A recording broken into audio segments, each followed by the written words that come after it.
Hi guys, so this is the riser that we put in the bottom of the aquaculture tank, okay, because I do the tanks where I have the water coming out, flowing out the bottom, and it sucks out all of the solid waste down the bottom.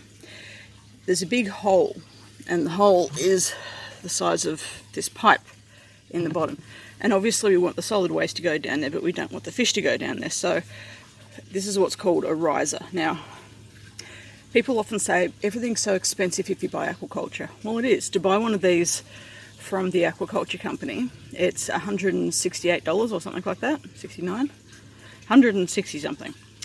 And I made this from a piece of PVC pipe. I just needed to buy the cap. I already had the right sizing. That's the trick though, you've got to make sure you've got the right size piping for the hole.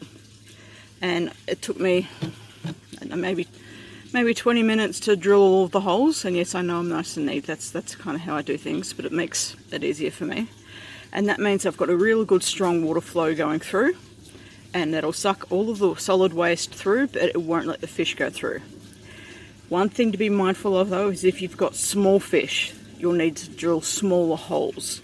So if I'm putting fry in, so those real baby fish, then I will use a small drill, and I'll have a second one of these, but I'm not going to be needing that. But what I would do if I was doing that, if I was having the second tank, I would have another one of these risers that was having smaller holes in it. Because at the moment, if I put those baby fish in, they would get stuck in there and they would drown. Okay, so that's just a quick reminder of make sure that you drill to the size of your fish. Now the sizes that I'm putting in there are anywhere between 10 and 20 centimeters. So they're not going to get stuck. Now if I put just something flat in on the bottom, what would happen is all of those fish would actually get sucked to the bottom of the tank, and they would drown because they wouldn't be able to move. The suction would hold them too tight. So by putting a riser in, it means that they've got water flow coming in from all directions and the fish can't get stuck. Now, I've been running this system now for a couple of days. The water flow's been consistent.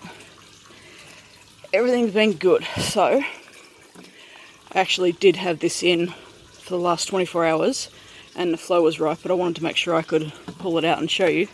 You can kind of see the shadow of the hole, but that's where it's got to go.